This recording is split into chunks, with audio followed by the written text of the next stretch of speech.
नमस्कार. मी अनिल गोरे. मला मराठी काका म्हणून महाराष्ट्रात आणि इतरत्र ओळखतात. तर मी गेले 18 वर्षे मधुमेह या आजाराने म्हणजे तो आजार मला झालेला आहे. त्यासाठी वेगवेगळे प्रयोग वेगवेगळे तो नियंत्रणात ठेवण्यासाठी मी आहार आणि इतर गोष्टींचा तर अवलंब करतोच. औषधे, आहार आणि त्याबरोबर व्यायामामध्ये मी चालणे, रोज 5 ते 6 किलोमीटर चालणं हा एक, आणि त्यासोबत मी टाचा उंचावण्याचा एक व्यायाम करतो की ज्यामध्ये एका वेळेस 50 वेळा टाचा उंचावायच्या असतात. तर टाचा उंचावण्याच्या ह्या व्यायामाचा फायदा असा होतो की याच्याने हृदयाकडे रक्त म्हणजे पोटऱ्यांना दुसरं हृदय म्हटले जाते. तर पोटऱ्या हृदयाकडे रक्त फेकतात आणि त्याचा उपयोग हृदयाचं ताण बऱ्यापैकी कमी होतो. हृदयाकडून इतर ठिकाणी पोचतंच रक्त, पण पोटऱ्यांकडून हृदयाकडे रक्त येतं, तर हृदयाला काही थोडासा त्यामुळे जास्त आराम मिळतो. अशा पद्धतीची माहिती मला मिळाल्यानंतर मी ते करायला सुरुवात केली. आपल्याला साधारणपणे हा जो आपला कोपऱ्या इतका अंतर आहे, बोटापासून कोपऱ्या इतका, एवढं अंतर आपल्याला सोडून ठेवायचं आहे. भिंतीपासून एवढं अंतर, या अंतरावर आपण उभं राहायचं आहे. नंतर भिंतीला एक बोट फक्त, एक बोट किंवा 2 बोटं, हे भिंतीला पुढचं टोक टेकायचं आहे. भिंतीला आपल्याला हे टोक टेकायचं आहे अशा पद्धतीने. हे टोक का टेकायचं आहे तर आपण पडू नये म्हणून. ज्यांना उत्तम तोल सांभाळता येतो त्यांनी टेकलं नाही कुठे तरी चालेल, पण शक्यतो मधुमेह होणारी जी लोकं आहेत ही साधारणपणे 40-50 वयाच्या नंतरच झालेला असतो. अशा लोकांना जर तोल जाऊन पडले तर हाडाचे होणारे, हाड मोडलं काही झालं तर ते आजार लवकर बरे होत नाहीत मोठ्या वयात. म्हणून आधारापुरता हा आधारसुद्धा नाही आहे, टेकून ठेवायचं आहे. आपण पडू नये इतपतच त्याचा वापर करायचा आहे. तर अशी 2 बोटं टेकणे. यामध्ये असं वैशिष्ट्य आहे की एकदा तुम्ही चवड्या टेकलेला आणि पोटरी म्हणजे टाचा उचलल्या की नंतर ते खालीवर करायचं आहे, पण टाच पुन्हा टेकवायची नाही आहे. टाच ही हवेतच राहिली पाहिजे.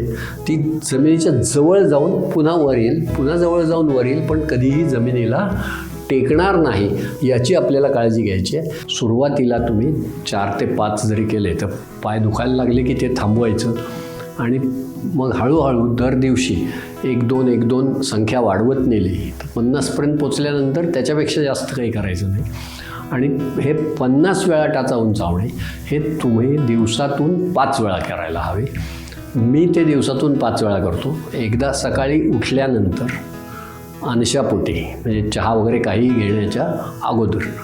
दुसऱ्यांदा सकाळची न्याहारी झाली की त्यानंतर 1 तासाने मी पुन्हा एकदा 50 वेळा टाचा उंचावण्याचा व्यायाम करतो. पुन्हा हाच व्यायाम दुपारच्या जेवणानंतर 1 तासाने मी करतो. त्याही वेळा 50 वेळा टाचा उंचावतो. त्यानंतर संध्याकाळचं थोडं खाणं असतं आणि त्या खाण्यानंतरही मी तो 50 वेळा टाचा उंचावण्याचा व्यायाम करतो. यानंतर रात्रीचं जेवण झाल्यानंतर साधारण 9 वाजता जेवण होतं, त्यानंतर 1 तासाने पुन्हा मी हा 50 वेळा टाचा उंचावण्याचा व्यायाम करतो. हे 5 वेळेला हा व्यायाम करायचा आणि 4 वेळेला विभागून खायचं. ह्याचा उपयोग मधुमेहाचं नियंत्रण करण्यासाठी चांगल्या प्रकारे होतो. याला दुसरा एक पर्याय आहे. ज्यांना उभं राहून हे करणं शक्य नाही त्यांनी खुर्चीत बसलं तरी चालणार आहे. तर खुर्चीत बसून फक्त की टाच एकदा उंचावली की परत टेकायची नाही आणि टाच वर खाली करत राहायची. चवडा कायम स्थिर टेकलेला ठेवायचा. पण ते जसं उभं राहून 50 वेळा केलेलं पुरतं, तर तुम्ही बसून केलं तर ते जवळजवळ 1000 वेळा करायला पाहिजे. पण हे तुम्ही काम करत असाल, तुमच्या कार्यालयात तुम्ही बैठं काम करताय, तुम्ही नुसतं बसून राहिलात, समोर चित्रपट पाहताय, मालिका पाहताय, अशा वेळेलासुद्धा तुम्हाला बसल्या बसल्या तो व्यायाम करता येणं शक्य आहे. तो दोन्ही प्रकारचा म्हणजे जर तुम्हाला उभं राहून करायचा असला तर 50-50 वेळा केलेला पुरेल आणि बसून करायचा झाला तर मात्र 1000 एका वेळेला असं 5000 वेळा करायला लागेल. पण त्याला खूप वेळ लागत नाही. 1000 जरी करायचे म्हटलं तुम्ही तर एक मालिकेचा एक भाग पाऊण होईपर्यंत 1000 होऊ शकतात. जर तुम्ही मालिका पाहत असाल, चित्रपट पाहत असाल, दुसरं काही काम करत असाल, बसून असाल तर ते सहज होऊ शकेल. अशा प्रकारचं आहे. यासोबतच मी दुसरं जे प्रात्यक्षिक दाखवलं ते म्हणजे स्वतःभोवती गिरक्या मारणे. तर गिरक्या ह्या 25 मारायला हव्यात, पण एकाच वेळी 25 मारता येत नाहीत, चक्कर येऊन माणूस पडेल. तर एका वेळेला 6 उजव्या बाजूकडून डाव्या बाजूकडे आणि नंतर लगेच डाव्या बाजूकडून उजव्या बाजूकडे. तर 6 गिरक्या उजवीकडून डावीकडे मारताना तुम्हाला 6वी गिरकी संपेपर्यंत थोडीशी चक्कर आल्यासारखं किंवा तोल गेल्यासारखं वाटतं. तर त्यावेळेला नंतर काही सेकंद थांबायचं, एक 5 सेकंद थांबून मग पुन्हा डावीकडून उजवीकडे अशा त्या गिरक्या मारायच्या. हे काम हे सुद्धा एकदाच आहे, मात्र 5 वेळा करायचं नाही आहे. हे एका वेळेला 6 गिरक्या असं 4 संच करायचे. म्हणजे एका वेळेला 6 उजवीकडून डावीकडे, 6 डावीकडून उजवीकडे, असं हे 12 वेळा झालं. तर हे संच 4 करायचे. म्हणजे 6 वेळा पुन्हा एकदा उजवीकडे, 6 पुन्हा डावीकडे डाव्या दिशेने, अशा स्वतःभोवती गिरक्या 6 गिरक्या उलटसुलट असं एकूण 4 वेळा करायचं. हे झाल्यानंतर आणखीन एक पुढचा व्यायाम असा आहे की आपण गडाबडा जमिनीवर लोळायचं. तर लोळायचं कसं, तर आपण उताणं झोपलं की आपले डोळे असे आकाशाकडे समोर असतात. तर डोळे मिटून आपण पूर्ण एक गिरकी मारायची. म्हणजे लोळत असे फिरत आपण पुन्हा एकदा आपले डोळे आकाशाकडे आले की ते अर्धी फेरी झाली. पुन्हा उलट फिरलं की ती एक पूर्ण फेरी झाली. अशा फेऱ्या देखील यासुद्धा 25 करायच्या. तर ह्या म्हणजे गिरकी मारण्याचे 25 वेळा आणि हे सगळं एका वेळी करायचं नाही आहे. गिरकी मारण्याचा व्यायाम वेगळ्या वेळी करा आणि लोळण्याचा व्यायाम वेगळ्या वेळी करा. हे 2 व्यायाम एक म्हणजे 25-25चा एक संच. म्हणजे त्यात एका बाजूने गेलं की ती अर्धी फेरी समजायची आणि उलट आलं की आणखी अर्धी समजायची. असे म्हणजे 25 फेऱ्या ह्या झाल्या. तर हेही लोळण्याचं जे आहे ते सुद्धा सुरुवात करताना 2 किंवा 3 वेळेला तुम्ही लोळून एकदा अशी अर्धी आणि पुन्हा अशी अर्धी केली, 3 वेळा केलं तरी अंग दुखायला लागतं. हळूहळू ते प्रमाण वाढत जाऊ शकतं आणि ते 25पर्यंत आपल्याला पोचायचं आहे. तर मी जवळजवळ 6 महिने हा प्रयोग करतो आहे, पण मी अजून 25पर्यंत पोचलेलो नाही. मी आत्तापर्यंत 15-16पर्यंत पोचलेलो आहे. तर तो थोडासा अवघड व्यायाम आहे, परंतु हे सगळे व्यायाम जे आहेत घरच्या घरी करता येण्यासारखे आहेत. सोपे म्हणजे अवघड आहेत, परंतु त्यांनी मधुमेहावर चांगल्या प्रकारचे नियंत्रण आल्याचा मला अनुभव आहे. मी मधुमेहाचा तज्ज्ञ डॉक्टर नाही, मी मधुमेहाचा रुग्ण आहे आणि हे व्यायाम मला उपयोगी पडलेले आहेत. आपण ही चित्रफीत पाहून स्वतः करण्याचा निर्णय घेण्यापूर्वी एकदा आपल्या वैद्यकीय तज्ज्ञांचं, आपण नेहमी ज्यांचा वैद्यकीय सल्ला घेता अशा डॉक्टरांचा, तज्ज्ञांचा सल्ला अवश्य घ्यावा. कारण कोणाला कोणत्या प्रकारच्या काय अन्य समस्या असतील हे मला माहीत नाही. कोणत्या समस्यांसाठी हे चालेल आणि कोणत्यासाठी हे चालणार नाही याची मला मुळीच कल्पना नाही आहे.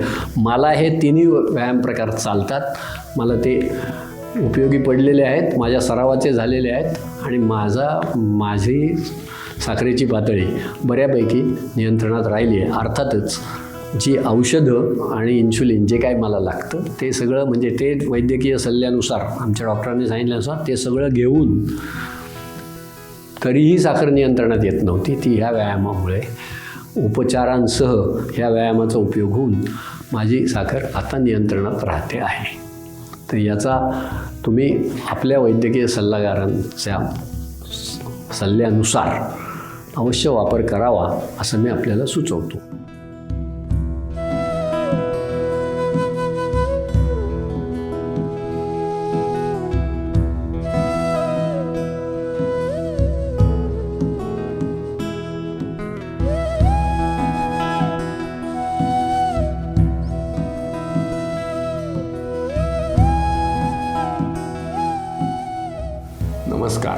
माझं नाव अनिल श्रीपाद गोरे. संपूर्ण महाराष्ट्र मला मराठी काका म्हणून ओळखतो. मला एक 2007मध्ये मला एक नवीन मित्र मिळाला आणि त्या मित्राची जी काही म्हणजे माझी गेल्या 20 वर्षात त्या मित्राशी जे काही एकूण संबंध आलेला आहे त्याची माहिती देण्यासाठी मी हे मांडतो आहे तुमच्यासमोर. माझे अनुभव काही मांडत आहे. तर तो माझा मित्र म्हणजे मधुमेह. काहीही केलं तरी हा आपली मैत्री सोडत नाही. अत्यंत म्हणजे प्रामाणिक आणि निष्ठावान मित्र म्हणावा की तो तुमची मैत्री सोडत नाहीच.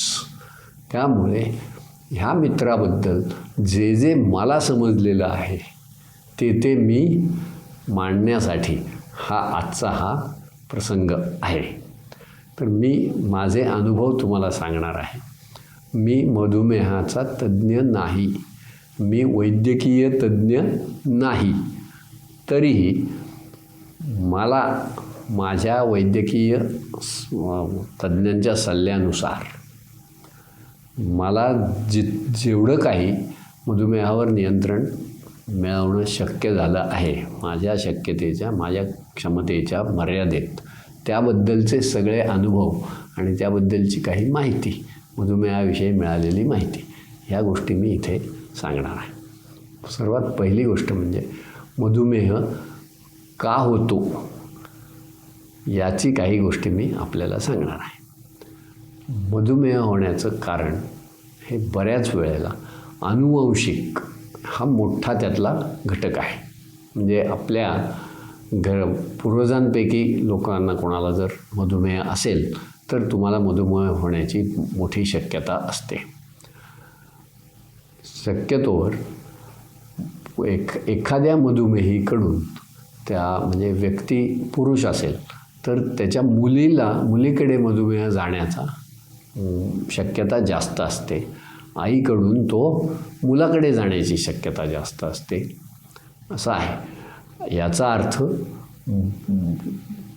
पुरुषाकडून त्याच्या मुलाकडे जाणारच नाही असं नाही, किंवा स्त्रीकडून मुलाकडे जाणार नाही असं नाही. पण सर्वाधिक शक्यता ज्या आहेत त्या अशा आहेत की पुरुष मधुमेहीकडून त्याच्या मुलीकडे मधुमेह जातो आणि स्त्री मधुमेहीकडून तो मुलाकडे येण्याची शक्यता आहे. माझ्या बाबतीत माझ्या आईकडून मला ते अनुवंशिकरित्या आलेला आजार आहे. माझी जी माहिती सांगत आहे ती मी विविध पुस्तके वाचून आणि आमच्या वैद्यकीय तज्ज्ञांनी, मला सल्ला देणाऱ्यांनी मला दिलेली माहिती यानुसार त्याच्यावर आधारित आहे. या पलीकडेही काही आणखी माहिती असू शकेल आणि मला ती सगळी नाही आहे, ही गोष्ट खरी आहे. माझ्याकडे जेवढी माहिती आहे ते मी आपणाला समोर मांडत आहे. मधुमेह हा होण्याचं एक प्रमुख कारण म्हणजे इन्शुलिनची कमतरता आणि दुसरं कारण म्हणजे इन्शुलिन भरपूर असतानासुद्धा इन्शुलिनच्या शोषणाची कमतरता. अशी ही पाश्चात्य वैद्यकशास्त्रांनी शोधलेली ही 2 कारणं आहेत. जेव्हा मनुष्य जन्माला येतो या आपल्या मनुष्य शरीरामध्ये एक स्वादुपिंड नावाचा एक अवयव असतो. रक्तातली साखरेची पातळी 1 डेसिग्रॅमला म्हणजे 100 मिलीलिटर 100 मिलीलिटर म्हणजे ज्याला आपण म्हणू डेसिलिटर.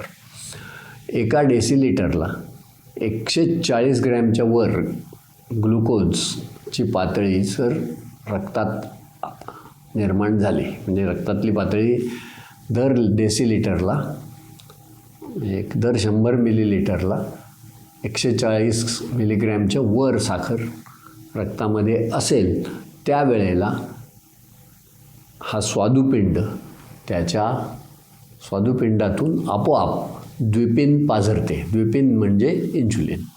द्विपिनलाच इन्शुलिन असं म्हणजे इंग्लिशमध्ये इन्शुलिन म्हणतात, मराठीत द्विपिन म्हणतात.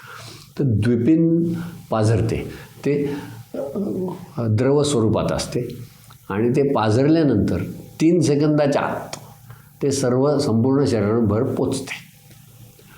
हे पोचलेलं आता हे पोचलेलं इन्शुलिन आणि रक्तातलं ग्लुकोज भाग, ज्याला आपण नेहमी साखर म्हणतो, ते प्रत्यक्षात रक्तामध्ये असलेलं ग्लुकोज, त्याचा संबंध या मधुमेहाशी आहे. मग ग्लुकोज आणि हे द्विपिन आणि ग्लुकोज दोन्ही गोष्टी जेव्हा पेशींच्या आत शोषल्या जातात, तिथे पेशींच्या आतमध्ये त्यांची एकमेकाशी अभिक्रिया होते आणि या अभिक्रियेतून एक ग्लायकोजेन नावाचा पदार्थ तयार होतो.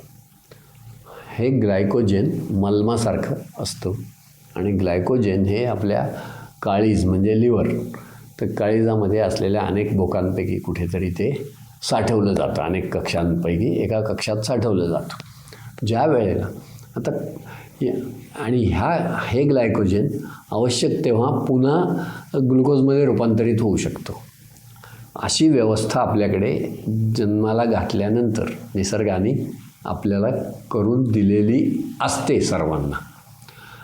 ह्या व्यवस्थेचा परिणाम असा होतो की आपण बऱ्याच वेळेला लग्नात वगैरे भरपूर गोड खातो. घरी भरपूर आवडलं म्हणून खा गुलाबजाम. घरी असेल, पंक्तीत असेल, काही असेल, गोड पदार्थ हा आवडतो. नैसर्गिकरित्या ती माणसाला आवड आहे आणि आपण गोड पदार्थ जास्त खाल्ल्यानंतर ज्या क्षणी 140च्या वर ग्लुकोजची पातळी रक्तातील जाते, 100 मिलीलिटर रक्तात 140च्या वर जेव्हा ही पातळी जाते, त्या क्षणी द्विपिन पाझरतं.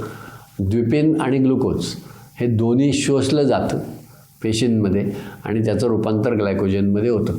याचा अर्थ रक्तामधली पातळी ग्लुकोजची कमी होते, 140च्या पेक्षा अलीकडे राहते ती.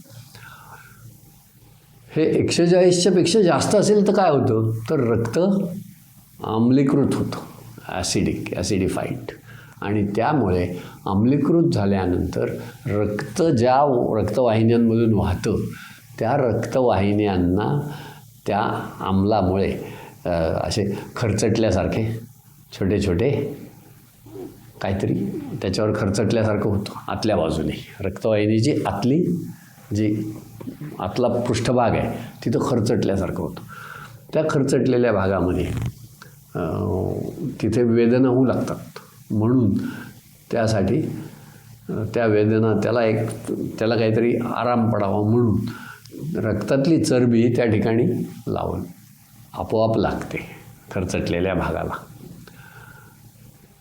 तो ज्याच्यामुळे हे असं खरचटणं होतं आहे, हा परिणाम जर म्हणजे साखर वाढलेलीच असेल कायमची, तर तो लागलेला लेप चरबीचा निघत नाही परत. ही कमी झाली पातळी की तो लेप परत काढला जातो. तर हा लेप लावणारं जे आहे ते आहे LDL, म्हणजे कमी घनतेचं त्याला LDL म्हणजे आपण हे म्हणतो कमी घनतेची लिपिड्स असतात, म्हणजे स्निग्ध पदार्थ. आणि जास्त घनतेचे जे स्निग्ध पदार्थ असतात त्याला HDL म्हणतात, की हाय डेन्सिटी लिपिड्स. ते आपल्याला ते लागलेला लेप, रक्ताची पातळी जागेवर आली की लागलेला लेप काढून घेतात. पण काही वेळेला असं होतं, रक्ताची जर कायमच पातळी जास्त असेल तर हा लागलेला लेप काढला जात नाही आणि त्यामध्ये रक्तातून वाहणारे कॅल्शियम किंवा इतर काही धातूंचे कण अडकतात आणि तो लागलेला लेप हा अगोदर चरबीचा असतो, पण त्या चरबीमध्ये अडकल्यानंतर ते थोडंसं घट्ट व्हायला लागतं, कडक होतं. कडक झाल्यावर त्याला तडे पडतात. त्या मोकळ्या जागेतून काही इजा होऊ नये म्हणून आणखीन एक चरबीचा लेप लागतो. जर सतत तुमची ग्लुकोजची पातळी जास्त असेल आणि त्यात भर म्हणून तुम्ही धूम्रपान करीत असाल, तुम्ही तंबाखू खात असाल, तर हे चरबीचे थर एकावर एक लागण्याचं ही प्रक्रिया सतत सुरू राहते आणि त्यामुळे ज्या ठिकाणी ते थर लागलेले आहेत त्या ठिकाणी रक्तवाहिनीची रुंदी कमी होते. ही रुंदी कमी झाली की मग तिथून रक्तप्रवाहाला अडथळा निर्माण होतो. त्यालाच आपण रक्तवाहिनीचे अडथळे म्हणजे ब्लॉकेजेस म्हणतो. हे ब्लॉकेजेस जर अशा प्रकारचे अडथळे जर डोळ्याला रक्त पुरवणाऱ्या वाहिनीमध्ये जास्त प्रमाणात निर्माण झाले तर नजर हळूहळू कमी होत कदाचित अंधत्व पण येऊ शकतं. हे जर हृदयाला रक्तपुरवठा करणाऱ्या वाहिन्यांमध्ये अशा प्रकारचे अडथळे निर्माण झाले तर हृदयविकार म्हणजे हृदयाला पुरेसं रक्त पोचत नाही आणि त्यातून हृदयविकाराचा झटका येईपर्यंतचे परिणाम होऊ शकतात. यानंतर शिवाय जर हाताच्या बोटांकडे पुरवठा करणाऱ्या रक्तवाहिन्यांमध्ये असे अडथळे निर्माण झाले तर नखं सुकणे, नखांना तडे जाणे, बोटं कडक होणे अशा प्रकारचे होतात. दातांना रक्तपुरवठा करणाऱ्या वाहिन्यांमध्ये जर असे अडथळे निर्माण झाले तर दातांना पुरेसा पुरवठा होत नाही, रक्ताचा पोषक द्रव्याचा पुरवठा होत नाही आणि मटारचे दाणे सोलावेत इतक्या सहजपणे कधीकधी दात निघून येऊ शकतात. म्हणजे हे अडथळे ज्या कोणत्या भागात होतील त्या भागावर त्याचा एक दुष्परिणाम होतो. हे टाळण्यासाठी ग्लुकोजची पातळी विशिष्ट याच्या खाली असली पाहिजे असे पाश्चात्य वैद्यकाचे एकूण म्हणणे आहे आणि त्यानुसार त्याचे उपचार केले जातात. आता ही रक्ताची पातळी नियंत्रणात ठेवण्यासाठी काय काय करावं लागेल तर त्याला एक उपाय म्हणजे की ज्या वेळेला आपण भरपूर शारीरिक कष्ट करतो त्यावेळेला आपल्या शरीरातलं ग्लुकोज त्या कष्टासाठी जी ऊर्जा लागते ती ऊर्जा निर्माण करण्यासाठी ग्लुकोज वापरलं जातंच. तुम्ही भरपूर चालताय, पळताय, वजन उचलताय, अनेक प्रकारची कामं करताय, शारीरिक कष्ट करणारी कामं केली तर बऱ्यापैकी साखरेचा वापर वाढतो आणि मग पातळी म्हणजे आपल्याला नकोशी इतकी मोठी पातळी रक्तामध्ये ग्लुकोजची राहत नाही. हा एक भाग झाला. पण याचबरोबर मुळात ग्लुकोजचा पुरवठाच रक्ताला होणारा ग्लुकोजचा पुरवठाच जर नियंत्रित केला तर जास्त चांगलं. मधुमेही असणाऱ्या व्यक्तीला, मधुमेह नसणाऱ्या व्यक्तीला तो प्रश्न नसतो. त्याचा पुरवठा वाढला, हे वाढलं म्हणजे की 140च्या वर गेली की द्विपिन पाझरणार आहे आणि त्याचं नियंत्रण होणार आहे. ही जी नियंत्रण करणारी जी प्रणाली आहे, ही जी व्यवस्था आपल्याला जन्मतः निसर्गाने आपल्याला बसवून दिलेली आहे आपल्या शरीरात, त्या व्यवस्थेत बिघाड झाला. ती व्यवस्था नीट काम करेनाशी झाली म्हणजे त्यामध्ये एकतर द्विपिनच्या निर्मिती कमी होऊ लागली किंवा द्विपिन आणि ग्लुकोज पेशींमध्ये आत ओढलं जाण्याचं जे प्रमाण आहे, शोषलं जाण्याचं प्रमाण आहे, त्या शोषणाला अडथळा आला.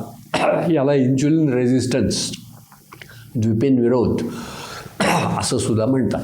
तर ते पेशींमध्ये का होतं ह्याचं कारण माहीत नाही, पण ते होतं आणि तसं झाल्यावर द्विपिनचं शोषण कमी झालं तर द्विपिनची उत्पादन भरपूर असलं तरीही द्विपिन आणि ग्लुकोज यांची एकमेकातली होणारी अभिक्रिया होत नाही, त्यामुळे ग्लुकोजची पातळी खाली येत नाही.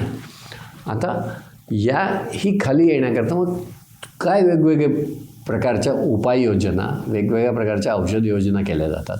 त्यामध्ये एक प्रकारची औषधं असतात की जी आत्ता तुमच्या त्या स्वादुपिंड जे काही द्विपिनचं उत्पादन करतो तिथल्या पेशी असतात, त्यांना लँगरहॅन्स पेशी म्हणतात. लँगरहॅन्स पेशींना आणखी थोडं त्यांच्या क्षमतेपेक्षा थोडं अधिक द्विपिन पाझरायला भाग पाडणे असं त्या गोळ्यांचं स्वरूप असतं. ते झाले म्हणजे थोडक्यात द्विपिनची निर्मिती वाढवण्याकरता, कृत्रिमरित्या वाढवण्याकरता. पण तसं करायचा प्रयत्न केल्यानंतर त्या स्वादुपिंडातल्या पेशींवर, द्विपिंड निर्माण करणाऱ्या पेशींवर ताण येतो आणि त्यातल्या काही पेशी पुढे नष्ट होतात. म्हणजे एकूण पेशींची संख्या हळूहळू कमी होत जाते.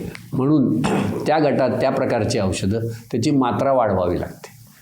त्या प्रकारच्या यांची मात्रा म्हणजे एक ग्लिमेपिराइड नावाचं औषध आहे, त्याची सुरुवात एक मिलीग्रॅम, त्यांनी भागेना मग 2 मिलीग्रॅम, त्यांनी भागेना मग 3, त्यांनी भागेना मग 4 आणि 4 मिलीग्रॅम देऊनही भागत नसेल आणि द्विपिंड निर्मिती होणं बंद झालं तर मात्र बाहेरून कृत्रिमरित्या द्विपिंडचं हे आपल्याला शरीरात टोचून घ्यावं लागतं. म्हणजे इन्शुलिनचं इंजेक्शन घेण्याची वेळ येते.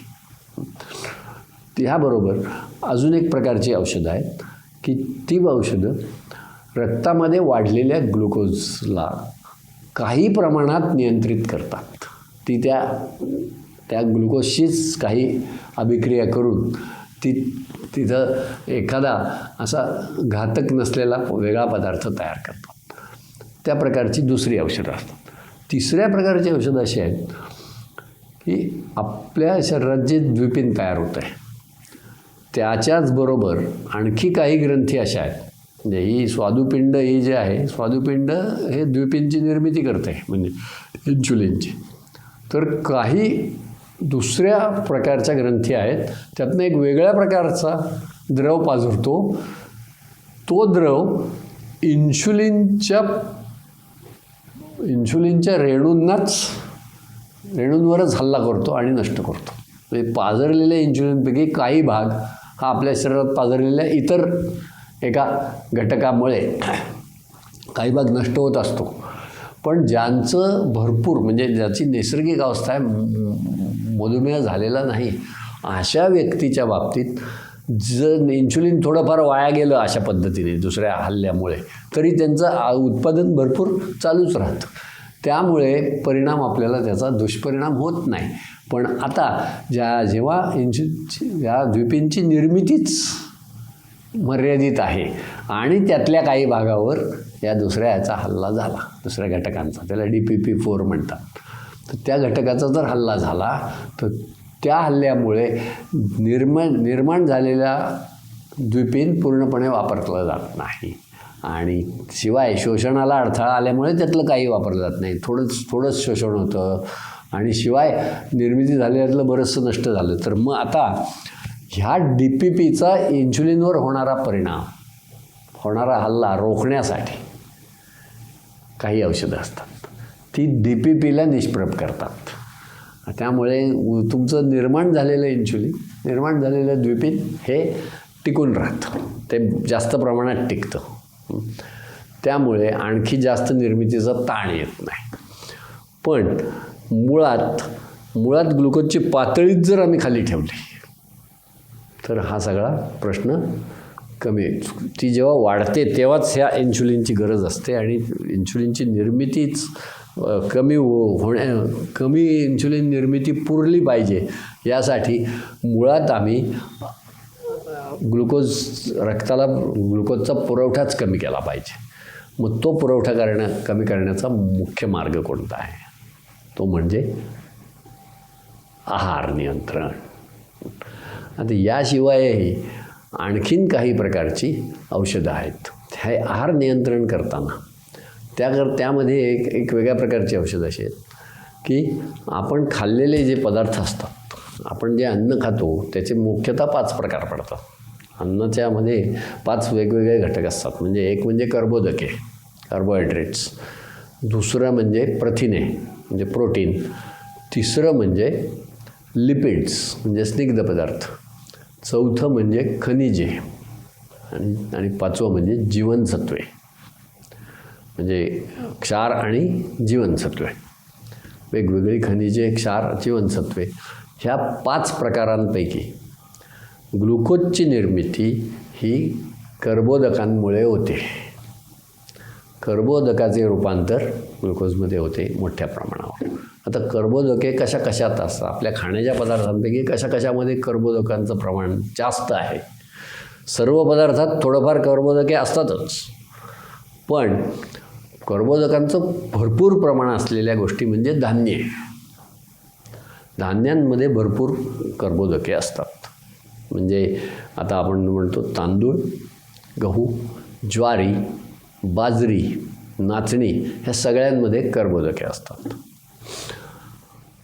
धान्य म्हणजे बहुतांशी ही सगळी धान्य आहेत ही एकदल वनस्पती आहेत, एकदल बीज असलेल्या वनस्पती आहेत. एकदल बीज असलेल्या वनस्पतींमुळे म्हणजेच त्यामध्ये कर्बोदके भरपूर प्रमाणात असतात आणि त्यापासून ग्लुकोजची निर्मिती जास्त प्रमाणात होते. दुसरा गट आहे खाण्याच्या याच्यातला प्रथिने. प्रथिनांमध्ये कर्बोदके पूर्ण नसतात असं नाही, पण कर्बोदकांचं प्रमाण खूप कमी असतं आणि प्रथिनांचं प्रमाण जास्त असतं. प्रथिनयुक्त आहार जो असतो त्याच्यामध्ये कर्बोदकांचं प्रमाण अत्यल्प असतं. ह्यामध्ये मुख्यतः डाळी आणि कडधान्य. कडधान्य हा म्हणजे धान्य आणि कडधान्य, आणि या दोघांचा मिलाप झाल्याशिवाय आपल्या शरीराला आपण जे म्हणतो की अंगी लागणे, खाल्लेलं अंगी लागणे, हे खाल्लेलं अंगी लागण्याचं प्रमाण हे धान्य आणि कडधान्य यांचा एकत्र वापर केल्यास जास्त चांगल्या प्रमाणात होऊ शकतं असं अलीकडील संशोधनांनी सिद्ध झालेलं आहे. मात्र भारतीय असो की जगातल्या कुठल्याही आहार पद्धतीमध्ये अलीकडे हे संशोधन अलीकडच्या 200 वर्षात झालं असेल, 150 वर्षात झालं असेल, पण जगभरातले सर्व प्रकारचे आहार जर बघितले तर त्यामध्ये कर्बोदके आणि प्रथिने दोघांचा पुरवठा होईल अशा पद्धतीची आपण आहार योजना केलेलीच असते. आपल्याकडे पोळी, भात, भाकरी हे आपण कर्बोदकांसाठी खातो आणि डाळी म्हणजे वरण, उसळ आणि मांसाहारी पदार्थ म्हणजे अंडी, मासे, मांस हे प्रथिन पुरवतात. आता हे 2 झाले. त्याबरोबर जीवनसत्वे ही वेगवेगळ्या कडधान्यांमधून, भाज्यांमधून मिळतात. भाज्यांना संरक्षक आहार म्हणतात. याचं कारण भाज्या आपल्या शरीरातील विविध गोष्टींचं संरक्षण करण्यासाठी जी जीवनसत्व लागतात ती भाज्यांमधून मोठ्या प्रमाणावर मिळतात. जीवनसत्वाचे मुख्य प्रकार क जीवनसत्व, ब जीवनसत्व, ब जीवनसत्वातले अनेक गट आणि मग त्याबरोबर के जीवनसत्व, अ जीवनसत्व, अमुक जीवनसत्वांचे अनेक भाग आहेत. मी जीवशास्त्राचा विद्यार्थी नाही, त्याचा मला अभ्यास नाही, पण अनेक जीवनसत्वे असतात एवढं मी सांगू शकतो. तर विविध जीवनसत्वे, कोणत्या जीवनसत्वेची कुठे कमतरता आहे काय हे शोधण्यासाठी आपल्याकडे वैद्यकीय म्हणजे रक्ताच्या तपासणीतून कुठल्या जीवनसत्वाची आपल्याला कमतरता आहे, रक्ताच्या तपासणीतून शिवाय लक्षणांमधून, काही निरीक्षणांमधून कळतं. बहुतेक स्त्रियांना असे चेहऱ्यावरती पांढरे ढग निर्माण होतात, पांढरे डाग येतात. तर ते जे पांढरे असे पांढुरके डाग दिसतात याचं कारण त्यांच्याकडे म्हणजे लोहाची कमतरता असते. तर अशा विविध जीवनसत्वे आणि विविध धातूंचे उपाय आपल्या शरीरामध्ये एकूण मानवी शरीरामध्ये 62 मूलद्रव्ये असतात. म्हणजे आपल्याकडे रसायनशास्त्रामध्ये जी 92 मूलद्रव्ये, नैसर्गिक मूलद्रव्ये 92 आहेत, जी रसायनशास्त्राच्या विषयात आपल्याला शिकवली जातात, त्यापैकी 62 मूलद्रव्ये ही मानवी शरीरात असतात. त्यातल्या कोणाचं प्रमाण कमी जास्ती झालं हे वैद्यकीय तज्ज्ञ आणि रक्त तपासण्या किंवा विविध प्रकारचे निदानात्मक तपासण्या करून शोधता येतं आणि त्यानुसार आपण हे करतो. म्हणजे त्यानुसार आपण आहारामध्ये आपल्या योग्य बदल आपल्याला सुचवतात आपले वैद्यकीय व्यावसायिक. काही आहारतज्ज्ञ म्हणून वेगळे आता एक नवीन प्रकारचं गट निर्माण झालेला आहे. ते आहारतज्ज्ञसुद्धा आपल्याला कर्बोदके, प्रथिने, जीवनसत्वे शरीराला नेमक्या गरजेची जेवढी आहे त्या प्रमाणात ते मिळावं ह्यासाठी. आता क्षार फार झाले तर आपल्याला माहिती आहे की मीठ फार खाल्लं की किडनीला त्रास होतो, आपल्या मूत्रपिंडांचं आरोग्य बिघडतं. तर वेगवेगळ्या प्रकारच्या गोष्टी, जीवनसत्व ही आवश्यक असली तरी त्यांचा अतिरेक कुठल्याच गोष्टीचा म्हणजे फक्त कर्बोदके खात राहिलं ते वाईट, फक्त प्रोटीन खात राहिलं ते वाईट, भरपूर क्षार खाल्ले ते वाईट, भरपूर जीवनसत्व फक्त खात राहिली तेही वाईट. म्हणजे आपल्याकडे जी हजारो वर्षापूर्वीपासून एक म्हण आहे, अति सर्वत्र वर्जयेत. हे कुठलीही गोष्टीचा अतिरेक करू नये, कुठली गोष्ट अति करू नये. तसं आता काही लोक असं होतं, काही वेळेला असं होतं, आणि जी कर्बोदकांचे पदार्थ आहेत ते सगळे छान छान आणि चविष्ट असतात.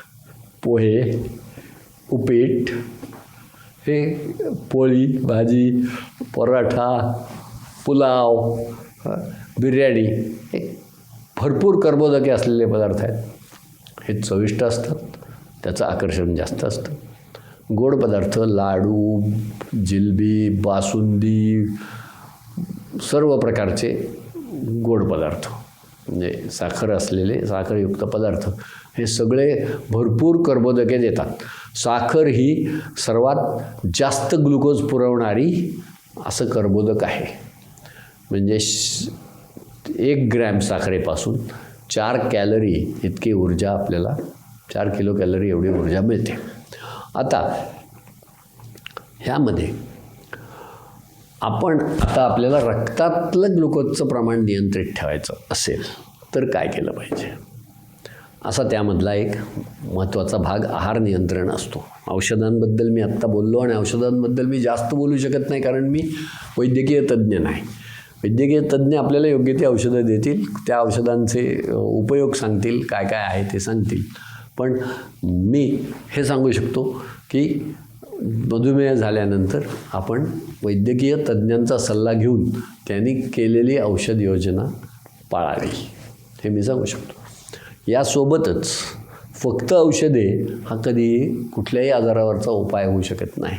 पथ्य, आणि हे फार महत्त्वाचं असतं, पथ्य आणि नियमितपणा. आता मधुमेहाच्या बाबतीत ढोबळमानाने सांगायचं झालं तर आहार नियंत्रणाबरोबरच आहार घेण्याच्या वेळा हेही फार महत्त्वाच्या असतात.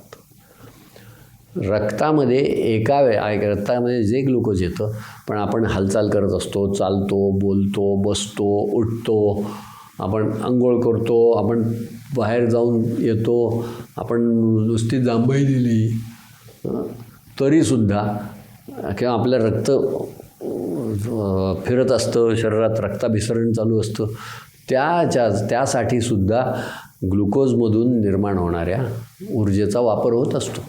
म्हणजे आपण काहीही करत नसलो तरीही ऊर्जेचा वापर शरीरात सुरू असतो. तुम्ही शांत बसून असाल तर तासाला 50 कॅलरी खर्च होतात.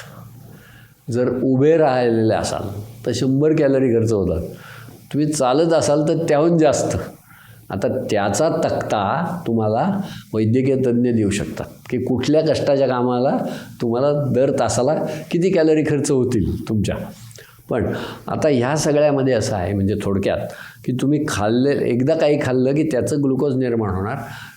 ते ग्लुकोज 140च्या वर नसावं म्हणून आपण कमी खायचं आहे, आणि जे खाल्लं त्याचं ग्लुकोज निर्माण झालं आहे ते आज मर्यादित आहे कारण आपण पुरवठा कमी केला म्हणून, आणि ते वापरलं जाईल, त्यानंतर ते संपेल. ते वापरलं गेल्यावर तुमच्याकडे ऊर्जा राहणार नाही आहे, कारण तुमच्याकडे इन्शुलिनपासून ते ग्लायकोजन निर्माण करण्याची यंत्रणा बिघडली आहे, म्हणून तुम्हाला मधुमेह झाला आहे. मधुमेह ज्याला झाला आहे ती यंत्रणा बिघडलेली आहे. त्यामुळे जास्ती झालेल्याचं नियंत्रण होऊन ते ग्लायकोजनमध्ये रूपांतर होत नाही, आणि जर बराच काळ खाल्लं नाही तर ग्लायकोजनकडून पुन्हा ग्लुकोज होण्याची प्रक्रिया होत नाही, कारण ग्लायकोजनच उपलब्ध नाही.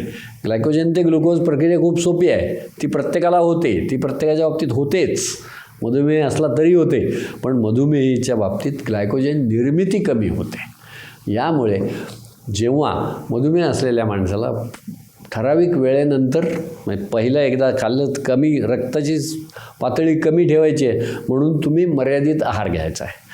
पण तो मर्यादित आहारातून मिळालेला ग्लुकोज आपल्या रोजच्या कामांमुळे ते वापरलं गेल्यावर संपलं तर तुम्हाला पर्यायी पुरवठा जो ग्लायकोजनमधून होत असतो तो होत नसल्यामुळे तुम्हाला पुन्हा नवीन ग्लुकोजचा पुरवठा अन्नावाटे केला पाहिजे. म्हणून मधुमेही लोकांना नेहमी दिवसातून 4 वेळा जेवण करण्याचा सल्ला देतात. 4 वेळा आहार घेतला पाहिजे आणि मी तो सल्ला पाळतो.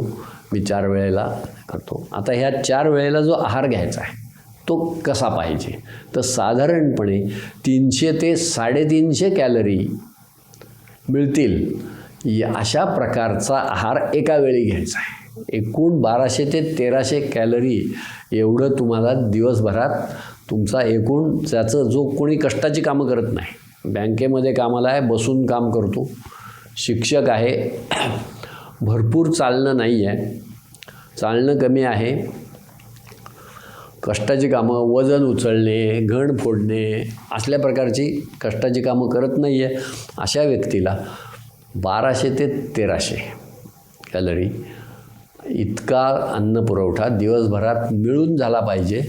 4 वेळेला मिळून, तर 4 वेळेला मिळून 1200 ते 1300 करायचं असेल तर एका वेळेला 300 ते 350 कॅलरीच्या दरम्यान तुमचा आहार असायला पाहिजे, की इतकी ऊर्जा मिळेल एवढा आहार असला पाहिजे. त्यापेक्षा जास्त नको, त्यापेक्षा कमी नको.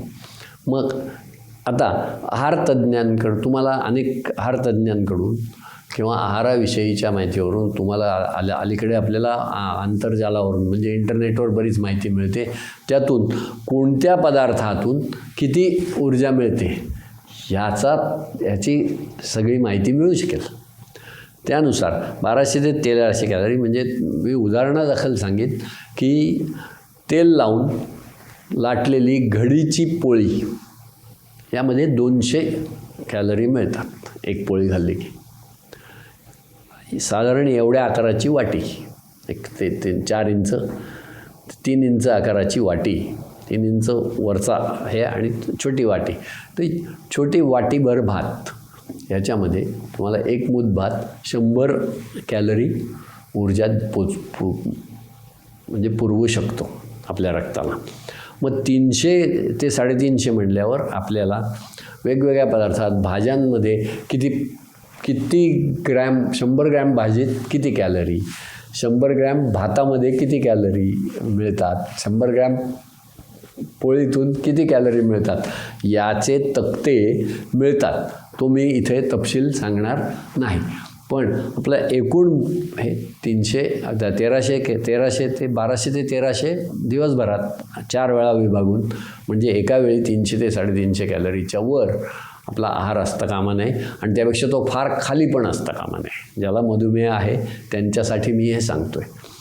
मग याच्यामध्ये म्हणजे एक पोळी घडीची आणि त्याच्याबरोबर चटणी, भाजी, आमटी, उसळ, वरण ह्या सगळ्याचा वापर केल्यावर आणि अगदी छोटासा 1 मूठ भात. 1 मूठ भात म्हटलं तर मूठ कोणाची एवढी मोठी असू शकते आणि कोणाची एवढी तर मी एवढीच मूठ सांगतो आहे, छोटी. म्हणजे साधारणपणे म्हणजे उकडीचा मोदक ज्या आकाराचा असतो तेवढा भात हा एका पोळीबरोबर तेवढा भात एवढं आहार चालू शकतं. आता बऱ्याच वेळेला काही लोकांचा असा गैरसमज असतो की मधुमेह झाला की भात म्हणजे नाहीच, भात हा विषच आहे, पूर्ण फुली मारायची, असं त्यामध्ये नाही आहे.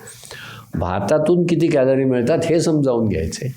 नुसता भात खाल्ला पण तो 300 कॅलरीपर्यंतचा असेल तर त्याला काही बंधन नाही. तुमचं एका वेळेचा आहार 300 कॅलरी असावा. अशा प्रकारे 4 वेळेला. आता माझं म्हणजे मी माझ्या वैद्यकीय सल्लागारांच्या सल्ल्यानुसार मी गेली 18 वर्ष हे सगळं आहाराचं जे मी नियंत्रण केलेलं आहे आणि त्या मानाने माझी साखर मर्यादित आहे. म्हणजे माझी साधारणपणे सकाळी ह्याच्यामध्ये 2 प्रकारच्या तपासण्या केल्या जातात, उपाशीपोटी साखर आणि दुपारच्या जेवल्यानंतरची साखर. तर उपाशीपोटीची माझं जो ग्लुकोजचं प्रमाण येतं ते सर्वसाधारणपणे 120 ते 130 या दरम्यान असतं आणि दुपारच्या जेवणानंतरचं साधारणपणे 150 ते 160-170पर्यंत असते. ह्याला चांगले नियंत्रण मानले जाते. प्रत्यक्षात संपूर्ण निरोगी व्यक्तीला त्याला मधुमेह नाही. त्याचं मात्र उपाशीपोटी साखर 110 मिलीग्रॅमच्या आत पाहिजे आणि जेवल्यानंतर कितीही जेवो, काहीही खाऊ, कितीही गोड खाऊ, लग्नातलं जेवण करून आला आहे 2 तासांनी तपासणी केली तर ती 140च्या आत पाहिजे.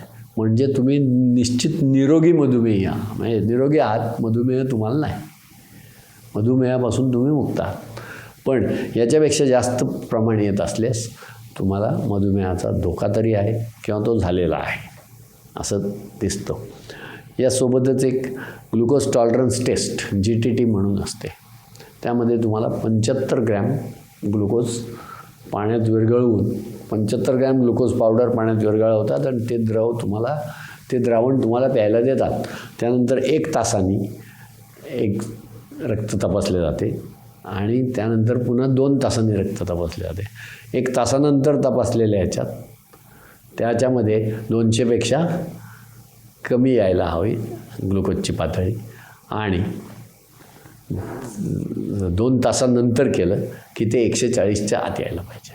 म्हणजे ह्या 2 झाल्या, ह्या दोन्ही गोष्टी असतील तर तुम्हाला मधुमेह नाही असा निष्कर्ष वैद्यकीय तज्ज्ञ काढतात.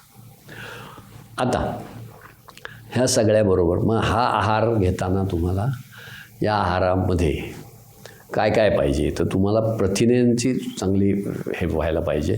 तर मी जे काय करतो ते मी सांगतो की मी सकाळी आमच्या वैद्यकीय सल्ल्यानुसार मी सकाळी मी एक साधारणपणे 9 ते 9:15च्या दरम्यान मी न्याहारी घेतो. त्यामध्ये तुम्हाला मग असे सांगितलं आहे त्याप्रमाणे 300 कॅलरीच्या पुढे जाणार नाही. अशा पद्धतीने साधारणपणे 300 ते 350च्या दरम्यान इतक्या प्रकारचा आहार होईल, तितक्याच कॅलरीचा आहार होईल अशा पद्धतीचा आहार मी घेतो. हा एक भाग झाला. दुसरा भाग आहे तर त्यामध्ये मी एक बशीभर पोहे किंवा बशीभर उपीट किंवा एक थालीपीठ किंवा एक पोळी आणि त्याच्याबरोबर भाजी चटणी किंवा 3 इडल्या आणि त्याच्याबरोबर सांबार आणि चटणी असा विविध प्रकारचा आहार घेऊ शकतो. साबुदाणा खिचडी अगदीच खायची झाली तर ती अर्धीच बशी घ्यायला पाहिजे. कारण साबुदाण्यात आता सगळ्यात जास्त कॅलरी पुरवतं कोण, तर तांदूळ भरपूर प्रमाणात पुरवतो, साबुदाणा भरपूर कॅलरीज पुरवतो, सुरण ह्या दोन्हीपेक्षा जास्त प्रमाणात पुरवतो. सुरणाला चव गोड नाही आहे पण तसं. आणि फळांमध्ये अननस भरपूर ग्लुकोज पुरवतो, द्राक्ष ही ग्लुकोजचीच असतात, अंजीर ह्याच्यामध्ये जास्त प्रमाणात कॅलरी असतात. तर अंजीर, अननस, द्राक्षे अशी काही फळं पूर्णपणे टाळायची असतात. आंब्याच्या बाबतीत एक चांगले सुदैवाची गोष्ट अशी आहे की आंब्याचा परिणाम तुमच्या ग्लुकोजच्या तपासणीत दिसतच नाही.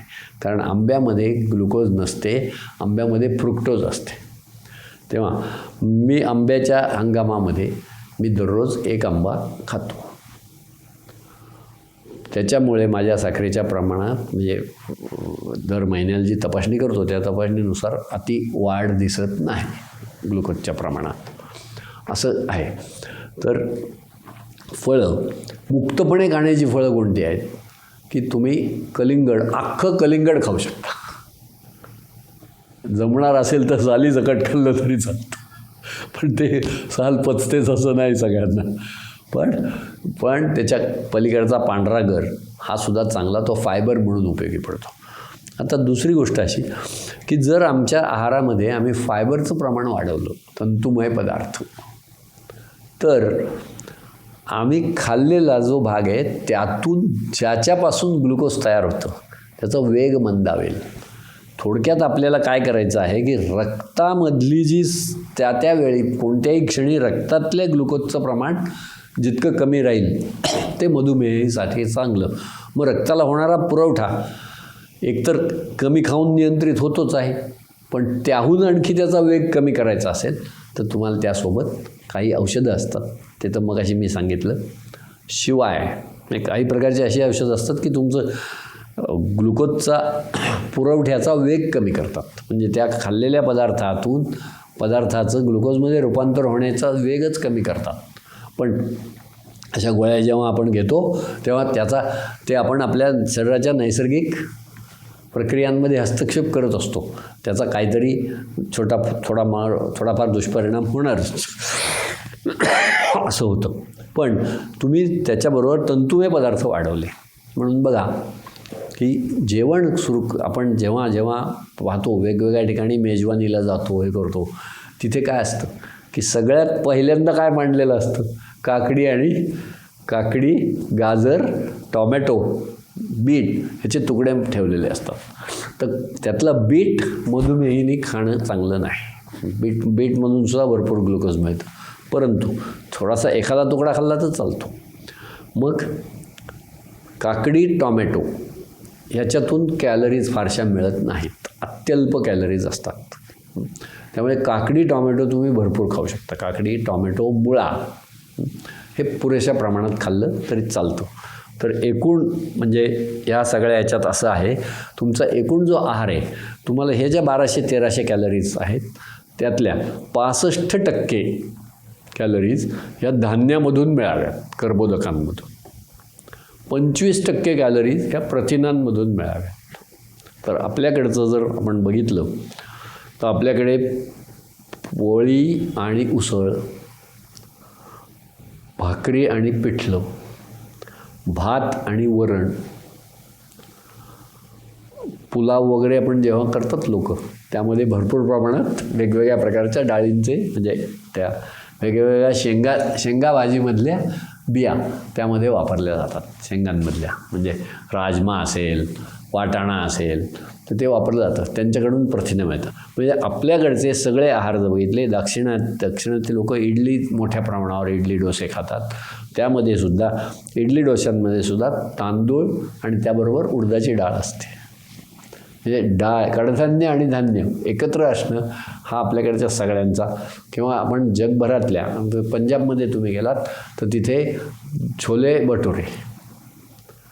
भटुरेचं प्रमाण मोठ्या प्रमाणावर आहे. याचा अर्थ तिथे प्रथिने आणि कर्बोदके यांचा समतोल साधलेला असतो. सर्व प्रकारचे आहार बघा तुम्ही, त्यामध्ये हे साधलेलं असतं.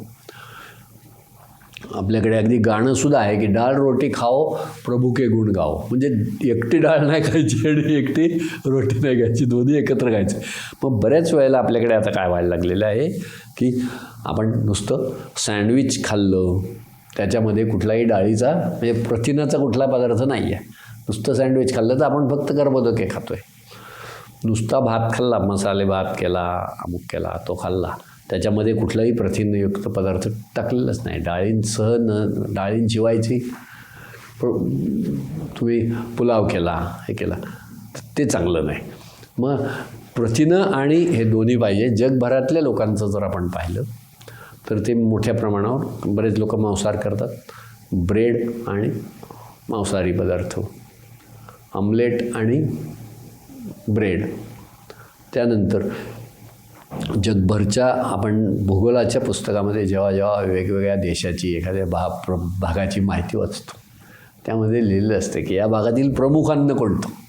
तर बहुतेक ठिकाणी तुम्हाला भात, बटाटे आणि मासे असं जगभरातल्या बहुतेक प्रदेशांमधले प्रमुख अन्न प्रकार भात, बटाटे, मासे असं आढळतो. मासे आणि मांसाहार तर वेगळं. पण पूर्वी मासेच मिळायचे, मांसाहार फार लोकांना मिळायचा नाही, कारण ते अवघड असायचं. शिकार करणं हा कौशल्याचा भाग असायचा पूर्वीच्या काळात. माशांची त्या मानाने मासेमारी जास्त सोपी होती, त्यामुळे मासे मोठ्या प्रमाणावर खाल्ले जायचे. तर आहारामध्ये ह्या गोष्टी आहेत. जे पूर्ण शाकाहारी आहेत त्यांनी डाळीचे पदार्थ जास्त वापरावेत. दूध, दही आणि पनीर, टोफू असे पदार्थ हे शाकाहारी लोकांसाठी चांगले. तर एकूण कॅलरी समजा आपल्याला 1300 कॅलरीचा आहार घ्यायचा आहे, त्याच्या 65% म्हणजे 13 78 आणि 65, 78 आणि 65 म्हणजे 780 आणि 65 म्हणजे साधारणपणे 850 कॅलरी, या 1300 कॅलरीपैकी 850 कॅलरी आपल्याला, किंवा आता आपण एका वेळेचं घेऊ की 350 कॅलरीचा आपण हिशोब लावूया. 350 किंवा 300 कॅलरीचा आपण एका वेळेला अन्नपदार्थ घेणार आहोत. तर त्याच्या 65% म्हणजे 200 ग्रॅम साधारण. त्यातल्या म्हणजे 200 कॅलरीज ह्या तुम्हाला, 200 ग्रॅम नव्हे, ग्रॅम चुकून बोललो मी, ग्रॅम डोक्यात धरू नका. 200 कॅलरी हे तुम्हाला कर्बोदकातून मिळायला पाहिजे. म्हणजे भात, भाकरी यातून 200. त्यानंतर 25% म्हणजे 75 कॅलरी ह्या तुम्हाला ह्याच्यातनं मिळायला पाहिजेत. स्निग्ध प्रथिनांमधून, म्हणजे डाळी, मासे, अंडी यातून 25% आणि 10% हे जास्तीत जास्त स्निग्ध पदार्थातून मिळालं पाहिजे. त्यामुळे तुपाचं, तेलाचं प्रमाण मर्यादित पाहिजे. ह्या प्रकारची आहार योजना. आणि मी यापूर्वी तुम्हाला काही व्यायाम प्रकारची तुम्ही पूर्वीच पाहिलेली आहे, तर त्यातले काही व्यायाम प्रकार आणि आपले वैद्यकीय सल्लागार सांगतील असे अनेक प्रकारचे व्यायाम प्रकारही तुम्ही यात अवलंब करू शकता. कोणता व्यायाम करावा, कोणता नाही, किती प्रमाणात करावा, काय करावं, किती व्यायाम केल्यानंतर आहार कसा पाहिजे, यापेक्षा कदाचित जास्त व्यायाम करत असल्यास जास्त आहार पण लागेल. पण हे सगळं आखून देण्यासारखा मी वैद्यकीय किंवा आहारतज्ञ नाही. पण वैद्यकीय आणि आहारतज्ञांकडून ही माहिती आपण घ्यायला हवी. आणि त्याबरोबर जे आपल्या वैद्यकीय तज्ज्ञांनी आपल्याला औषधं, गोळ्या, इंजेक्शन काय जे सांगितलं असेल तेही केलं पाहिजे. तर माझा सकाळी हा 9-9:30ला एक न्याहारीचा भाग झाला की मग मी दुपारी 1 ते 1:30 या कालावधीमध्ये मी दुपारचं जेवण घेतो.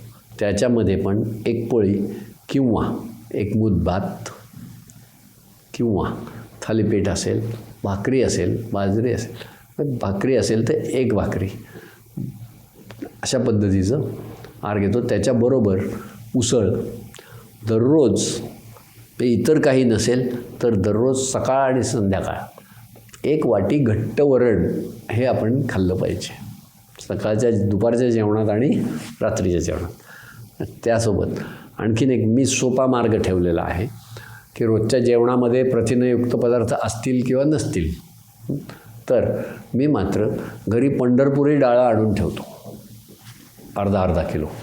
आणि मी सकाळच्या न्याहारीच्या वेळेस त्यातलं 1 मूठभर डाळं माझ्या शेजारी वाटीत असतं. मी जो काय आपल्याला पोहे, उपीट, इडली जे खायचं आहे ते खाऊन झाल्यावर मी ते मूठभर डाळं खातो. त्यानंतर म्हणजे डाळं, फुटाणे हे चांगले.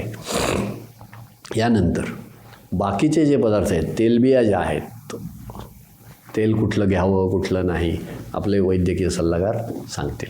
पण तेलाचं प्रमाण किती असावं तर एकूण कॅलरीच्या 10% हे तिथून मिळावेत. तेलाच्या बाबतीत असं आहे की 1 ग्रॅम तेल हे तुम्हाला 9 कॅलरी देतं, म्हणून तूप थोडं कमीच ठेवायचं. साखर 1 ग्रॅम साखर 4 कॅलरी देते. अशा पद्धतीने 1 ग्रॅम तांदूळ हा 3.7 कॅलरी देतो. म्हणून भाताबद्दल जे आक्षेप आहे तो एवढाच आहे की भातामधलं प्रमाण जास्त आहे, साखरेच्या जवळपास आहे. भातापेक्षा थोडं प्रमाण बाजरीत कमी आहे, त्याच्यापेक्षा कमी प्रमाण भातापेक्षा थोडं भाकरीत कमी आहे, भातापेक्षा पोळीत थोडं कमी आहे, पोळीपेक्षा थोडं बाजरीत कमी आहे, बाजरीपेक्षा थोडं ज्वारीत कमी आहे, अशा पद्धतीचं आहे. तर त्याबरोबर अलीकडच्या काळामध्ये एक आपण पाहिलं की 3 वर्षापूर्वी संयुक्त राष्ट्रसंघाने भरड धान्यांचं वर्ष म्हणून घोषित केलेलं होतं. त्या काळामध्ये अनेक भरड धान्यांची माहिती मिळालेली होती लोकांना. तर भरड धान्यांचा वापरसुद्धा चांगला, मकासुद्धा वापरणं चांगलं आहे. मक्याचा जो हे आहे, मक्यापासून ग्लुकोज तयार होण्याचा वेग सर्व धान्यांमध्ये सर्वात कमी आहे. अशा सगळ्या पद्धतीने आहार नियंत्रण करता येतं. फळं ही त्या प्रत्येकाबरोबर चालणारी फळं, भरपूर व्यवस्थित चालणारी फळं, म्हणजे तुम्ही किती खाल्लं तरी चालेल अशी फळं म्हणजे संत्र, मोसंब, लिची हे तुम्ही भरपूर खाऊ शकता. कलिंगड, टरबूज भरपूर खाऊ शकता, त्याला मर्यादा नाही. मात्र पेरू एखादा किंवा 1.5 पेरू खाऊ शकता. पेरू मर्यादित खायचा आहे. बाकी अनेक फळं आहेत जी मर्यादित खायचे. अननस अतिशय मर्यादित, म्हणजे अननसाचे फार तर एखाद्या तुकडा खावा. अननसातून ग्लुकोज मोठ्या प्रमाणावर मिळतं. द्राक्ष तरी ग्लुकोजचीच बनलेली असतात, हा ग्लुकोजचा साठा असतो. खजूर ग्लुकोजचा साठा आहे.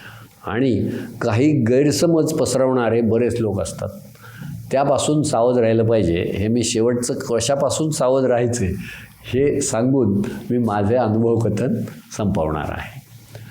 की अनेक ठिकाणी असं सांगितलं जातं की साखर ही मधुमेहाला घातक, पण गूळ चालतो. हे खोटं आहे.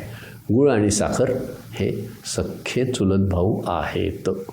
ते दोघेही मधुमेहाच्या दृष्टीने सारखेच त्रासदायक आहेत. जितका दुष्परिणाम साखरेचा होतो तितकाच त्याच्यापेक्षा थोडासा कमी गुळाचा होत असेल, पण दुष्परिणाम होतो हे नक्की. गुळाबरोबर थोडेसे आपल्याला खनिज मिळतात, म्हणून गूळ चांगला अशी जी समजूत झालेली आहे, गैरसमजूत आहे, अंधश्रद्धा आहे, त्याच्यावर विश्वास ठेवायचा नाही. आपल्याला खनिज मिळण्यासाठी आपण इतर पदार्थ वापरू शकतो. लोह मिळण्यासाठी बहुतेक लोकांना लोहाची कमतरता जास्त असते. म्हणजे हिमोग्लोबिन खूप कमी असतं बऱ्याच लोकांचं. हिमोग्लोबिन चांगलं वाढणं, मधुमेही लोकांना हिमोग्लोबिन खूप कमी असतं. मग हिमोग्लोबिन वाढण्यासाठी एक अतिशय साधा, सोपा, स्वस्त, जवळजवळ फुकट असलेला उपाय आहे. तो म्हणजे फ्लावरची पानांची पचडी करून खाणे. फ्लावरच्या पानांची कोशिंबीर. फ्लावरची पानं काळपट असतात, जाड असतात, चावता येत नाहीत. फ्लावरची पानं आपल्याला बऱ्याच वेळेला आपल्याला दिसत सुद्धा नाहीत. आपल्याला जेव्हा भाजीचा दुकानदार जेव्हा ठेवतो फ्लावर विकायला, त्याने अगोदरच ती पानं काढून फेकून दिलेली असतात. किंवा त्याचा वाहतुकीचा त्याचा खर्च होऊ नये म्हणून तो जिथं घेतो, फुलकोबी ही वस्तू जिथं घेतो विकत, तिथंच तो त्याची पानं काढून टाकून देतो, त्याच्या वाहतुकीचा वेगळा खर्च करायला नको म्हणून. पण ती पानं अत्यंत लोह वाढण्यासाठी गुणकारी आहेत. ती आपण गाढव, बैल, बकरी यांना देतो आणि त्यांचं लोह उत्तम असतं. तर तो एक लोहासाठी चांगला पदार्थ आहे. पण त्याच्यातसुद्धा लोहाचं प्रमाण, लोहासाठी हे खायला सुरुवात केलं तर त्यांनी ते खूप भरभर वाढतं. म्हणून ते विशिष्ट आपल्याला कमी असेल तर ह्या गोष्टी खाव्यात. एक आणि लोह वाढण्यासाठी आणखीन एक चांगला हे असा आहे, मधुमेहींना लोहाची जास्त कमतरता नेहमी आढळते. त्यावर एक उपाय चांगला असा म्हणजे की ज्या पदार्थातून आपल्याला लोह मिळतो ते पदार्थ तर खाणे, हा एक भाग आहे. मिळतं कशात? पालक, शेंगदाणे आणि मी सांगितलं मगाशी फुलकोबीची पानं. यात व्यवस्थित प्रमाणात लोह मिळतं. पण लोहाचा एक महत्त्वाचा भाग आहे, तो असा की लोह शरीरात शोषलं जाण्याकरता त्याच्यासोबत क जीवनसत्व असण्याची गरज असते. तर म्हणून आपल्याकडे काकडीची कोशिंबीर, गाजराची कोशिंबीर, मुळ्याची कोशिंबीर करताना त्याच्यात मुठीने शेंगदाण्याचा कूट घालतात. त्यातनं आपल्याला लोह मिळतो. पण लोह शोषलं जाण्याकरता क जीवनसत्व नसेल तर खाल्लेल्या पदार्थातलं लोह आपलं शरीर स्वीकारत नाही, ते तसंच निघून जातं.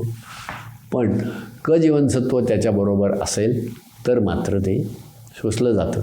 त्यासाठी आपण काय करतो? आपण त्याच्यावर लिंबू पिळतो. काकडीची कोशिंबीर असो, गाजराची असो, मुळ्याची असो, आपण लिंबू पिळतो. तर लिंबाचा उपयोग यासाठी आहे. मग आणि एक वैशिष्ट्यपूर्ण पदार्थ असा आहे जगात, एकच नैसर्गिक पदार्थ असा आहे ज्यामध्ये लोह आणि क जीवनसत्व एकत्र असतं. Combo pack. दोन्ही पदार्थ एकत्रितरित्या मिळण्याचा एकच पदार्थ आहे, तो म्हणजे आंबा, कैरी. आंब्याच्या झाडाचं फळ हे निश्चितच ह्याच्यामध्ये दोन्ही मिळतात. आणि मग हे सगळं संशोधन अलीकडचं 100 वर्षातलं आहे. पण आपल्याकडे आंब्याच्या हंगामामध्ये जास्त करून स्त्रियांना कमतरता जास्त असते लोहाची. कारण त्यांचं लोह म्हणजे एकच लोहाचं एकच प्रमाण असलेला आहार स्त्री आणि पुरुष दोघांनी घेतला तर पुरुष लोह जास्त प्रमाणात शोषू शकतात आणि स्त्रिया कमी प्रमाणात शोषू शकतात. स्त्रियांची लोह शोषणाची क्षमताच कमी असते. हा भेद निसर्गाने केलेला आहे, आपण केलेला नाही. त्यामुळे असं वाटायला नको की पुरुष आणि स्त्रियांमध्ये हा माणूस काय भेद करतो आहे, मी काही करत नाही आहे. हा भेद निसर्गाने करून ठेवलेला आहे. तर ह्या भेदासाठी त्याच्यामुळे स्त्रियांना लोहाची कमतरता जास्त असते. त्यांना ते लोह भरपूर मिळावं, त्यांच्याकडे लोहाचं शोषण जास्त व्हावं, याकरता स्त्रियांना क जीवनसत्व असलेल्या पदार्थांची आवड असते. बोरं, आवळे, पेरू याच्यामध्ये यामध्ये क जीवनसत्व मोठ्या प्रमाणावर आहे. लिंबू तर हे म्हणजे एखादा पुरुष हा बोरं, आवळे, पेरू असलेल्या दुकानाच्या म्हणजे हातगाडी असेल, कोणी विकायला बसलं असेल, तिथनं समोर निरीच्छपणे तिथून समोर पुढं जाऊ शकतो. पण स्त्रियांचं असं होत नाही. तिथं जाणारे प्रत्येक मुलगी ते घेणारच विकत, त्याला खात्री असते. म्हणून तुम्ही बघा की हा जो आहे आवळे, बोरं आणि पेरू हे विकणाऱ्या जास्तीत जास्त गाड्या तुम्हाला मुलींच्या शाळेबाहेर दिसतात. मुली ह्या गोष्टी त्यांना निसर्गाने त्याची आवड दिलेली आहे की खूप ओढ दिलेली आहे. ते खातातच, कारण त्यामुळे लोहाचं शोषण वाढतं. आणि आपल्या संस्कृतीमध्ये सुद्धा आपण याचा विचार केलेला आहे. आणि बरोबर आंब्याच्या हंगामामध्ये एक दिवस कमळाबाईच्या घरी, एक दिवस वत्सलाबाईच्या घरी, एक दिवस विमलाबाईच्या घरी, एक दिवस सुभद्रेच्या घरी, असं चैत्री हळदी कुंकू असतं. त्याच्यामध्ये तुम्हाला हा जो आंब्याचा कॉम्बो पॅक आहे, लोह पण मिळते आणि क जीवनसत्व पण मिळते. ते प्रत्येकाच्या घरी पणं असतं. म्हणजे हा लोहाची कमतरता मधुमेही व्यक्तींना मोठ्या प्रमाणावर भासते. पण त्याच्यावरचे उपाय की लोह असणारे पदार्थ आणि त्याबरोबर लिंबू अवश्य खायचं किंवा इतर आवळा, लिंबू ह्यांचा वापर करायचा. पण त्याच्यासोबत खाल्लं पाहिजे. ते तुम्ही लोह असलेला पदार्थ सकाळी खाल्ला आणि क जीवनसत्व असलेलं संध्याकाळी खाल्लं तर त्याचा उपयोग होणार नाही. ते एकत्र असले पाहिजेत असं आहे. तर थोडक्यात वैद्यकीय तज्ज्ञ आपल्याला ज्या ज्या गोष्टी माहिती देतात, आणखीन एक म्हणजे की मधुमेहाच्या रुग्णांनी मधुमेहाची संशय असला, आपल्याला मधुमेह आहे की नाही कळावं, आपल्याला मधुमेहाविषयी काहीही माहिती करून घ्यायची असेल, मधुमेहाची कारणं, औषध योजना याची सविस्तर माहिती देणारं एक पुस्तक आहे. त्या पुस्तकाचं नाव आहे लढा साखरेशी. डॉक्टर रमेश गोडबोले हे त्या पुस्तकाचे लेखक आहेत. राजहंस प्रकाशन हे त्याचं प्रकाशक आहेत त्या पुस्तकाचे. आणि त्या पुस्तकामध्ये अतिशय बारकाईने मधुमेह, त्याची कारणं, त्याचे उपाय हे सगळं आपल्याला दिलेलं आहे. भारत ही अलीकडील काही वर्षात भारत ही मधुमेहाची राजधानी झालेली आहे. मधुमेहाचे सर्वाधिक रुग्ण जगात हे भारतात आढळतात. आणि त्यामुळे आपल्याकडे आज मधुमेह आपल्या कोणाच्या घरी नसेल, तो कधी मुक्कामाला येईल हे सांगता येत नाही. आणि तो अत्यंत चिवट असा पाहुणा आहे. एकदा तो आला की तो जात नाही. म्हणजे बऱ्याच वेळेला असे बरेच लोक सांगत असतात की अमक्या माणसाकडे जा, तो एक एवढं एका बाटलीमध्ये अमुक अमुक औषध देतो आणि ते इतके दिवस घेतलं की मधुमेह कायमचा गेला. तर मधुमेह कायमचा गेला हे अद्याप कुठेही प्रयोगाने सिद्ध झालेले नाही. काही काळ काही औषधांनी काही काळ मर्यादेत राहते, परंतु कायमस्वरूपी मधुमेह बरा झाल्याचं कुठलाही पुरावा अद्याप कुठेही मिळालेला नाही. त्यामुळे मधुमेहाविषयी चांगली माहिती घेणे, मधुमेहाचे नियंत्रण करणे हाच मधुमेह झाल्यावरचा एकमेव आणि चांगला उपाय आहे. त्यासाठी औषध योजना आहे. औषध योजनेचं अपुरे पडल्यास इन्शुलिन नावाचा पदार्थ बाहेरून टोचून घेता येतो. तर अशा सर्व गोष्टी आहेत. तर यांचा अवलंब आपण सगळ्या गोष्टी समजावून घेऊन त्याच्याशी म्हणजे मधुमेहाशी मैत्री करून त्याच्या सगळ्या खोडी, त्याचे होणारे दुष्परिणाम, त्याला नियंत्रण करण्याचे उपाय हे सगळं समजावून घेऊन त्याचा अवलंब केल्यास मधुमेहाचा होणारा दुष्परिणाम कमी होईल. मधुमेह पूर्ण बरा होत नाही असे मी ठामपणे म्हणू शकतो. जर कोणी तसा दावा करत असेल तर त्याच्याकडनं त्याची सिद्धता घ्यावी असं मी सुचवेन. एवढं बोलून मी सांगतो की सर्व लोकांनी ह्या म्हणजे व्यायाम, आहार आणि औषध योजना हे त्रिसूत्री आहे मधुमेह नियंत्रणाची. मधुमेह कधीही बरा होत नसल्यामुळे नियंत्रण करणे याकडेच आपलं लक्ष केंद्रित केलं पाहिजे आणि शक्य तितकं तो नियंत्रित असताना मात्र तो आपल्याला कसलाही त्रास देत नाही. आणि नियंत्रित असल्याचं हे एवढंच की उपाशीपोटी 110-120पर्यंत, खरं तर तांत्रिकदृष्ट्या उपाशीपोटी 110च्या आत आणि एक जेवण झाल्यानंतरच्या 2 तासांनी 140च्या आत हा तांत्रिकदृष्ट्या मधुमेह पूर्णपणे नियंत्रणात असल्याचा निकष आहे. परंतु तो सगळ्यांना जमतो असं नाही. पण जास्तीत जास्त नियंत्रण ठेवण्यासाठी मी ह्या काही गोष्टी सुचवलेल्या आहेत. यांचा मधुमेह झालेल्यांनी अवलंब करावा, इतरांनी त्याची माहिती सोबत ठेवावी आणि शक्य झाल्यास लढा साखरेशी हे पुस्तक वाचून त्यातून अधिक व्यापक, अधिक नेमकी आणि अधिक आकडेवारीसह त्याच्यामध्ये जवळजवळ 150-200 पदार्थांमध्ये प्रत्येकाच्या त्याच्या 100 ग्रॅममध्ये किती कॅलरी आहेत असे मोठे तक्ते दिलेले आहेत. हे तक्ते इतरत्र मिळू शकतात म्हणून मी ते सांगत नाही आहे. असं करून आपल्याला सर्व लोकांना, कोणालाही मुळात हे ऐकणाऱ्या सर्वांसाठी माझी इच्छा अशी की एकतर त्यांना मधुमेह होऊ नये, पण झाला तर तो शक्य तितक्या शास्त्रीय पद्धतीने त्याचे नियंत्रण करण्यासाठी ज्यांनी स्वतः प्रयत्न करावेत एवढं मी सुचवतो आणि माझे 2 शब्द संपवतो.